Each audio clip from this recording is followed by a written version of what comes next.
चालक, या तो क्या कहते हैं सुचालक। तत्व को कहते हैं धातु को कहते हैं। ठीक, धातु को क्या कहते हैं चालक, अधातु को क्या कहते हैं और उपधातु को अर्धचालक। चालक का मतलब होता है सुचालक, अवचालक का दोनों एक ही है। और इसका क्या होता है अर्धचालक। चालक का मतलब होता है कि उसमें विद्युत धारा क्या हो आसानी से प्रवाहित हो जाए। अचालक का मतलब होता है एक को भी विद्युत धारा प्रवाहित ना हो। अर्धचालक का मतलब होता है थोड़ा थोड़ा। अगर हमको ज्यादा मात्रा में विद्युत धारा की आवश्यकता है तो बताइए इनमें से किसका प्रयोग करेंगे, किसका प्रयोग करेंगे धातु का। एक भी विद्युत धारा या ऊष्मा नहीं चाहिए तो किसका प्रयोग करेंगे, और धारा चाहिए लेकिन बहुत ही कम मात्रा में तो किसका प्रयोग करेंगे उपधातु का। उपधातु के रूप में किसका प्रयोग किया जाता है सिलिकॉन, और किसका प्रयोग किया जाता है जर्मेनियम। किसका प्रयोग किया जाता है सिलिकॉन का परमाणु क्रमांक कितना होता है, कितना होता है 14। जर्मेनियम का कितना होता है 32। ठीक, ये पूरा आपको बता दिए हैं। अब आगे आते हैं क्या, अच्छा इसको इंग्लिश में ना कंडक्टर कहते हैं। इंग्लिश में क्या कहते हैं कंडक्टर। जैसे बस में कंडक्टर होता है, से बस भर जाएगी तो कहता है ना चलो चलो चलो, तो ये भी क्या करता है, इसका काम ये है जो भी धातु होते हैं एक कंडक्टर का काम करते हैं। वो क्या करते हैं धातुओं कहते हैं जाओ जाओ फटाफट निकलो निकलो, किसको पास करते हैं करंट को। अच्छा कोई बताएगा करंट क्या है, करंट सुनिए क्या है। देखिए आवेश का नाम सुने हैं, आ जाइए आवेश का नाम सुने हैं, आवेश भी छोड़िए, आवेश भी छोड़िए। इलेक्ट्रॉन का नाम सुने हैं, इलेक्ट्रॉन क्या होता है किसी भी पदार्थ का मूल कण होता है। किसी भी पदार्थ का क्या होता है मूल कण, ये इलेक्ट्रॉन हो गया। और जब ढेर सारे इलेक्ट्रॉन इकट्ठा हो जाते हैं यानी इलेक्ट्रॉनों का क्या बन जाता है समूह, क्या बन जाता है समूह। इलेक्ट्रॉनों का समूह ही आवेश कहलाता है, इलेक्ट्रॉनों का समूह आवेश कहलाता है। और यही आवेश जब चल देता है तो इसी को कहते हैं धारा। क्या कहते हैं धारा। तो वो जो एक कंडक्टर होता है यही काम करता है, किसको जाने के लिए इजाजत देता है आवेश को। चलते जाओ फटाफट निकलते जाओ, कंडक्टर का काम करता है। घंटी जैसे कंडक्टर बस में बजाता है ना, तो ये धातु उसी का काम करता है। तो अगर हमको ढेर मात्रा में धारा चाहिए तो किसका प्रयोग करेंगे धातु का। और अगर हमको एक भी धारा नहीं चाहिए करंट नहीं चाहिए तो किसका प्रयोग करेंगे। हमारे विद्यार्थियों को क्वालिटी नहीं चाहिए वीडियो की क्वालिटी नहीं, यहाँ की क्वालिटी चाहिए। चलिए सुनिए, अब हल्ला मत करिए, सुनिए इधर। तो अगर हमको किसी भी पदार्थ में अधिक विद्युत धारा की आवश्यकता होगी तो किसका प्रयोग करेंगे धातु का। और अगर थोड़ा बहुत होगा तो उपधातु का। ये बताइए जैसे जो वॉशिंग मशीन है, वॉशिंग मशीन में अधिक धारा की आवश्यकता पड़ती है कि कम। वॉशिंग मशीन को चलाने के लिए अधिक धारा की आवश्यकता पड़ती है या फिर कम अधिक, तो किसका प्रयोग करेंगे। और अगर गलती से क्या लगा दिए उपधातु तो क्या करेगा कपड़े को आराम से इसे घुमाएगा, क्या उसमें कपड़ा सफा हो जाएगा नहीं होगा। तो अगर कहीं भी कम धारा या लाइट की आवश्यकता पड़ती है तो वहां क्या लगा देते हैं उपधातु। और जहां इसका प्रयोग करते हैं उस डिवाइस को क्या कहते हैं, जहां उपधातु का प्रयोग होता है उस डिवाइस को क्या कहते हैं इलेक्ट्रॉनिक। और जहां धातु का प्रयोग करते हैं क्या कहते हैं इलेक्ट्रिकल। हो गया पूरा। अब आते हैं यौगिक में। यौगिक क्या होता है देखिए, तत्व में हम आपको बताए हैं कि जब कोई जैसे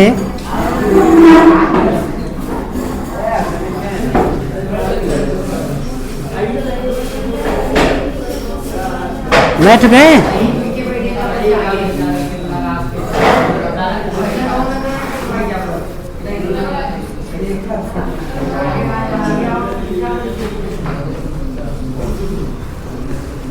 चलिए सुनिए, जब कोई शुद्ध पदार्थ अकेला रहता है तो उसको क्या कहते हैं?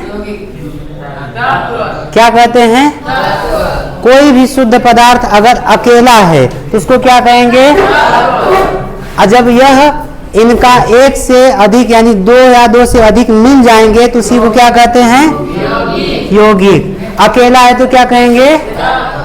और एक से अधिक हो क्या क्या कर रहे हैं? कैसा उल्टा सीधा कर रहे हैं? चलिए देखिए, अगर कोई शुद्ध पदार्थ अकेला है तो उसको क्या कहेंगे? तत्व। एक से अधिक हो गए तो क्या कहेंगे? यौगिक कहेंगे। और इसका एक और समझने का तरीका है कि जब भी दो तत्वों को मिलाएंगे और मिलाने से कोई न कोई सूत्र मिल जाए, क्या मिले? सूत्र मिले, उसको क्या कहेंगे? यौगिक। जैसे ये क्या है? तत्व है। ये क्या है? तत्व है। और ये बताइए, ये दोनों तत्व हैं, जब मिला देंगे तो क्या बन जाएगा? तो पानी क्या है? यौगिक। और हाइड्रोजन क्या है? ऑक्सीजन क्या है? अकेला रहेगा तो? और एक से अधिक हो जाएंगे तो यौगिक। जैसे यहाँ पे क्या है? यहाँ पे क्या है? क्लोरीन तत्व है। ये क्या है? ये भी क्या है? तत्व। अभी अकेले हैं कि नहीं? जैसे इनको इकट्ठा करेंगे क्या बन जाएगा? क्या बनेगा? यौगिक। तो दो या दो से अधिक तत्वों को मिलाने से क्या बनता है? यौगिक। अच्छा ये बताइए, यही तो काम मिश्रण में भी हुआ था। दो या दो से अधिक पदार्थों को मिलाने से क्या बना था? क्या बना था? तो मिश्रण और यौगिक में क्या फर्क रह गया? जब उसमें भी दो पदार्थों को मिलाए, इसमें भी दो पदार्थों को मिलाए, और वहां पे बना मिश्रण, यहाँ क्या बना? यौगिक। तो कुछ तो अंतर रहा होगा। क्या अंतर है? चलिए देखिए, मिश्रण को लिख लेते हैं तब समझ में आएगा। ठीक है, अब देखिए, मिश्रण में भी क्या किए थे? दो पदार्थों को मिलाए थे कि नहीं? लेकिन इसमें मिलाते समय क्या अनुपात का ध्यान रखे थे? क्या इसमें मिलाते समय अनुपात का ध्यान रखे थे कि किस अनुपात में मिलाया जाए? तो क्या इसका अनुपात निश्चित होता है? इसका अनुपात निश्चित होता है। और इसका अनुपात क्या होता है? इसका मतलब अगर दो पदार्थों को, दो तत्वों को निश्चित अनुपात में मिलाया जाएगा तो क्या बनेगा? और अनिश्चित मात्रा में मिलाया जाएगा तो मिश्रण। अनिश्चित मात्रा में मिलाया जाएगा तो मिश्रण। यौगिक नहीं बनेगा, मिश्रण। निश्चित मात्रा होगा तो, निश्चित मात्रा होगा तो, अनिश्चित मात्रा होगा तो, अकेला रहेगा तो, दुकेला होगा तो, और अनिश्चित मात्रा में रहेगा तो, निश्चित मात्रा रहेगा तो। समझ में आ गया? ठीक। तो अब इसको एक काम करिए, लिख लीजिए, यही था योगी, और कुछ नहीं। कौन सा? पहला क्वेश्चन किसी को याद है? कौन सा धातु है जिसमें ऊष्मा और विद्युत का पूचालक? विद्युत और ऊष्मा का पूचालक है। मतलब धातु होते हुए भी, धातु होते हुए भी क्या होते हैं? देखिए, जो पीबी होता है इसको लेड कहते हैं। क्या कहते हैं? लेड। और Hg होता है पारा। पारा को ही मरकरी कहते हैं। पारा को क्या कहते हैं? मरकरी। और लेड को क्या कहते हैं? सीसा। लेड को क्या कहते हैं? जो सिंदूर, जानते हैं सिंदूर किससे बनाते हैं? लेड से ही बनाते। अबीर अभी जो होली में प्रयोग करते हैं वो किससे बनाते हैं? लेड से ही प्रयोग करते हैं। तो ये दोनों ही धातु हैं। ये दोनों क्या हैं? धातु हैं। और धातु के साथ साथ ये विद्युत और ऊष्मा के क्या हैं? पूचालक हैं। ठीक है, यही इसमें से आपको ये बताए थे और ये नहीं बताए थे। ठीक है, तो दोनों हो जाते हैं। समझ गए? यही था आपका। तो एक काम करिए, यौगिक हेडिंग बनाइए और इसको लिख लीजिए, तब फिर पूरा एक बार क्या पूरा ये तो समझा दिए थे ना। हाँ देखिए, अब ये पूछ रहे हैं, ये बताइए O2, ये O2 कैसे हुआ है? एक ऑक्सीजन और एक ऑक्सीजन मिला होगा कि नहीं मिला होगा? ये बताइए, क्या ये दो अलग अलग तत्व हैं? एक ही तत्व है ना। जब एक ही तत्व होंगे तो कैसे यौगिक बनेगा? एक ही तत्व होंगे तो यौगिक नहीं बनेगा। कितना तत्व होना चाहिए? कितना होना चाहिए? अलग अलग दो तत्व होने चाहिए, ये यौगिक बनेगा। यौगिक हेडिंग डाली बस। हाँ आइए, यौगिक हेडिंग, यहाँ कंपाउंड COMPOUND, कंपाउंड।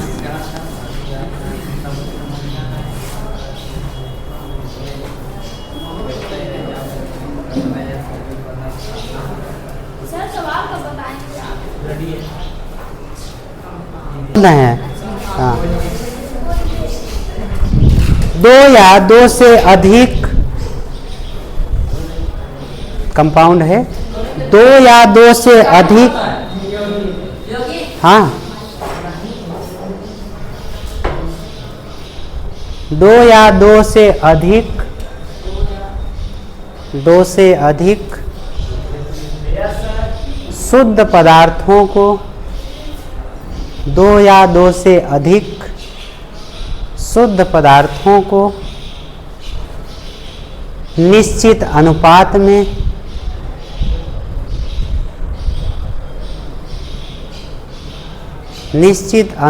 में मिलाने से यौगिक बनता है। मिलाने से यौगिक बनता है।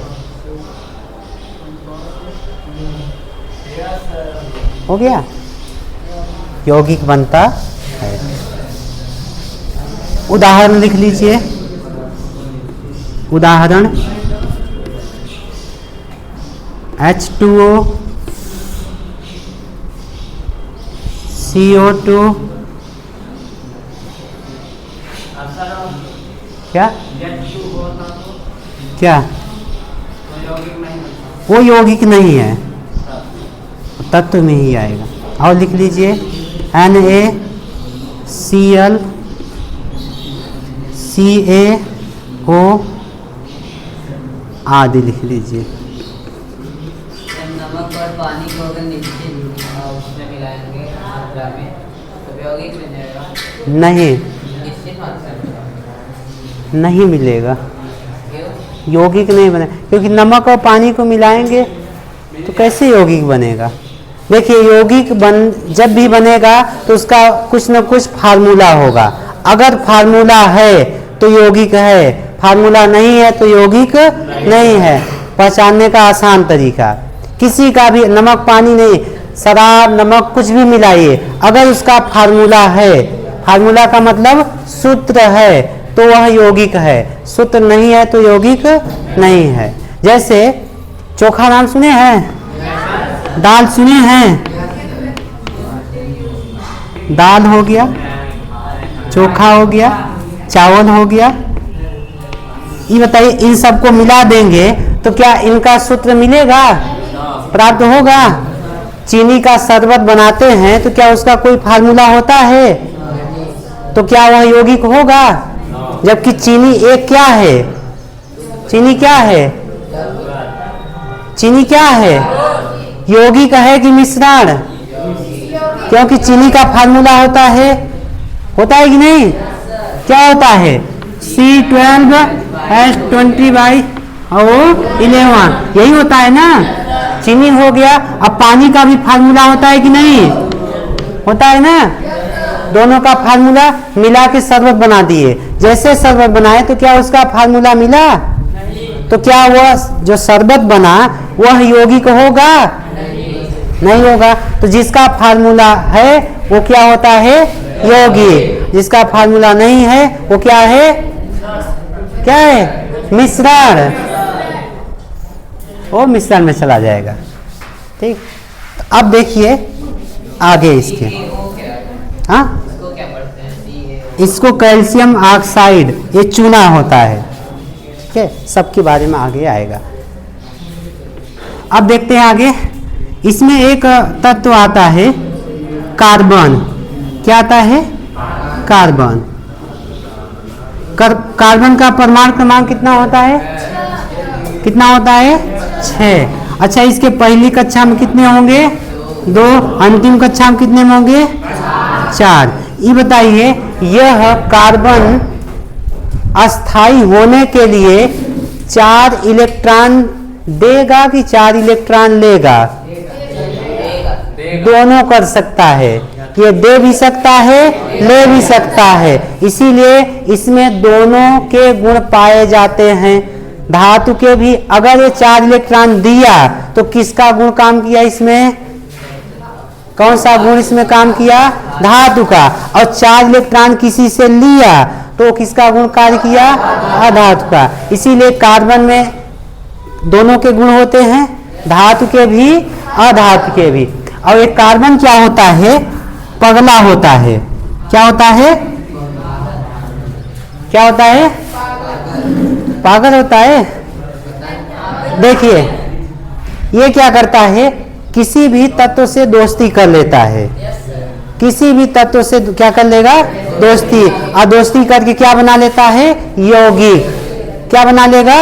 यौगिक। क्योंकि इसमें देखिए 4 इलेक्ट्रॉन कमी हो रही है, तो ये जहां भी रहेगा अस्थाई होने के लिए इलेक्ट्रॉन को खोजेगा कि नहीं खोजेगा?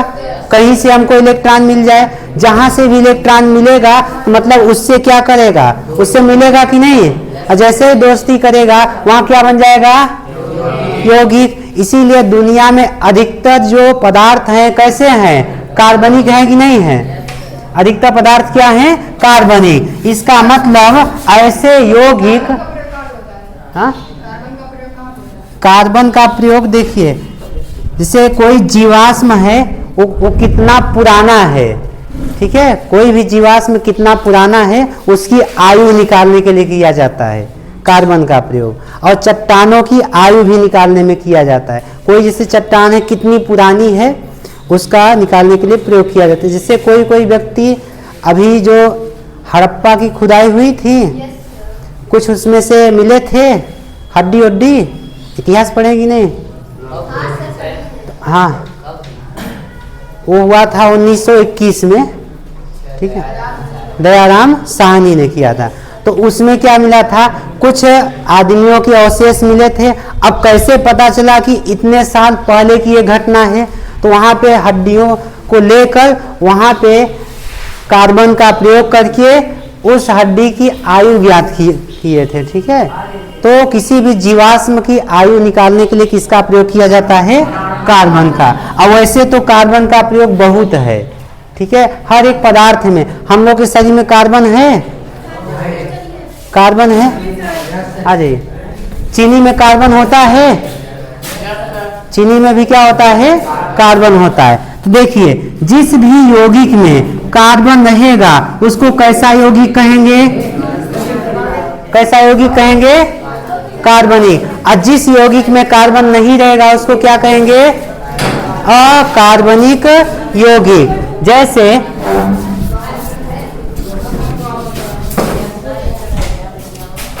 जैसे सुनिए, ये क्या है? ये क्या है? ये क्या है? दोनों को मिला दिए क्या बन गया? यह एक प्रकार का क्या है? अच्छा बताइए, क्या इसमें कार्बन है? तो कैसा यौगिक है? अकार्बनिक। कैसा यौगिक है? जैसे ये क्या दिख रहा है आपको? ये क्या दिख रहा है? इन दोनों को मिला दिए तो क्या बन गया? Carbon dioxide. Carbon dioxide. इसको आ जाइए, कार्बन डाइऑक्साइड। यह कैसा यौगिक है? यह कैसा यौगिक है?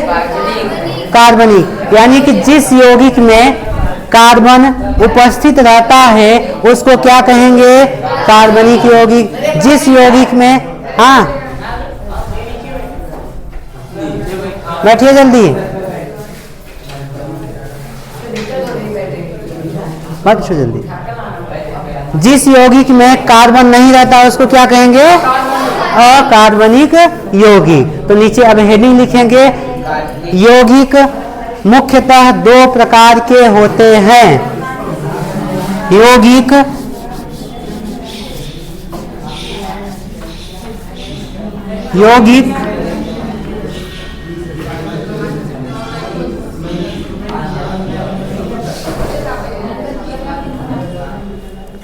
क्या बात कर रहे हो जी?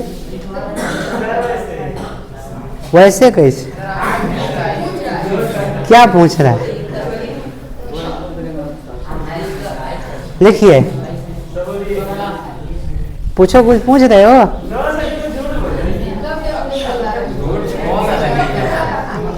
पूछने का मन नहीं होगा, ये लोग खोद खोद के उसको करे, पूछो। चलिए लिखिए, यौगिक मुख्यतः दो प्रकार के होते हैं। नंबर 1 कार्बनिक यौगिक, नंबर 1 कार्बनिक यौगिक,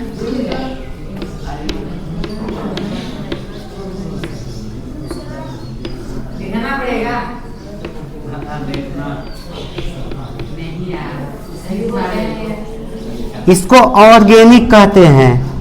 क्या कहते हैं?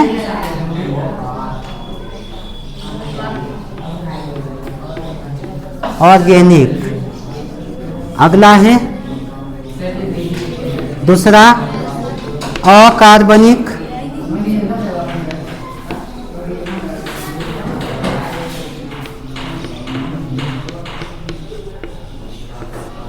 इसको इनऑर्गेनिक कहते हैं।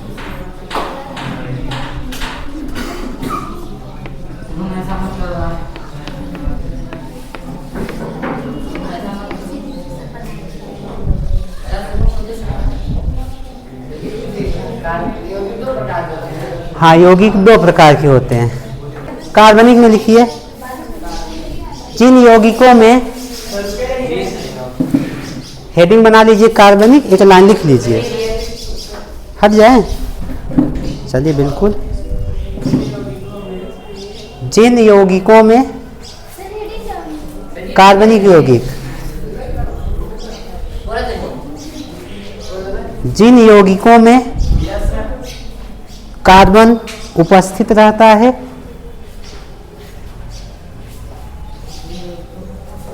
जिन यौगिकों में कार्बन उपस्थित रहता है उन्हें कार्बनिक यौगिक कहते हैं। उन्हें कार्बनिक यौगिक कहते हैं। उन्हें, हाँ, जिन यौगिकों में कार्बन उपस्थित रहता है उन्हें कार्बनिक यौगिक कहते हैं। जैसे चीनी C12H22O11 लिख लो ऐसे, और carbon dioxide, carbon monoxide CO होता है। कार्बन मोनोऑक्साइड, धुआं में क्या पाया जाता है?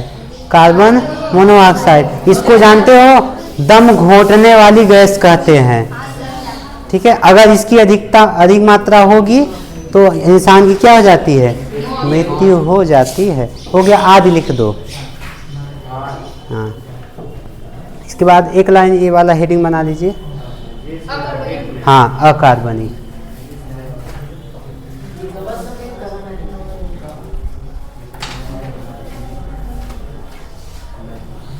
अकार्बनिक, इसको तो आप लोग अपने से लिख सकते हैं, हम नहीं बोलेंगे, अपने से लिखिए, उसी का उल्टा कर देंगे। उपस्थिति के जगह अनुपस्थित लिख दो। हाँ, कार्बन की अनुपस्थिति, या नहीं रहता अपनी भाषा में लिख दो।